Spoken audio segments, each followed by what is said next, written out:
All right, Kara, I want to discuss really, I almost cried, I got to be honest, when we talk about your son says, I want to serve God.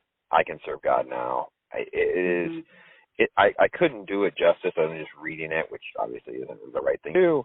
But talk a little bit about even just revisiting that, if not to write the book, but also for interviews like this and other moments where it just takes you back to a moment that just has to stir your heart, right? I mean, this is literally what you hope you can get to with your kid and as a parent and seeing God manifest in just an amazing way. Oh, thank you. Yeah, when Matt said to me he was listing things that he wanted to do with his life, and he journals a lot. We're writers here in this house, the two of us in specific. And he journals, and he had this list of things that he wanted to do with his life, and there were these really big ideas for a little guy. And then the very last idea, very big, and I have a picture of it somewhere because I was so moved by it. It said, above all, I can serve God.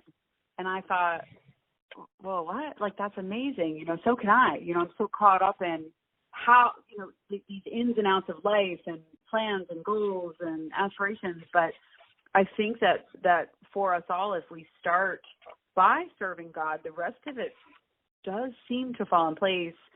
Matt is an old soul, the way they call, you've heard that phrase before. Yeah. And seems to be very connected to these ideas that I talk about in the book, and really has reminded me of these same ideas that I felt as a child.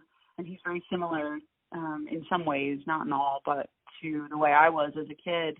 And this idea that, maybe if we can figure out, all of us, kids and adults alike, but think about how wonderful it would be if we can help our children discern their callings earlier and earlier, and then help them find a way to give back to the world where they can also support their families.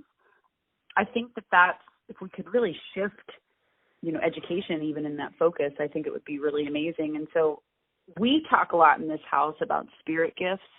What gifts has God given you, and how are you expected to use them? Because we're not going to waste our spirit gifts here. And what are they, and how can you give back? And so Matt's journal, when he said he can serve God, I thought, well, so can I, and so can we all, even in small ways. And again, in the book, I talk about these small ways. This observation is prayer. That's a very small way that we can see God everywhere and truly serve in ways that we don't think. Sometimes we think serving needs to be in this really grand way, but I'm a firm believer that everything starts small, and it starts within ourselves and with that identity and that calling that we were born with, because I think we were. Absolutely. And folks, this is the deep dive that you get in Kara's book. Everywhere Holy takes you on a journey, different life experiences, her journey, and you go in and out different times and different pieces, and you pick up these incredible nuggets that I know are going to touch your heart and mentor you. So check out the stuff below in the description to get to your connections to Kara and get yourself a copy of the book.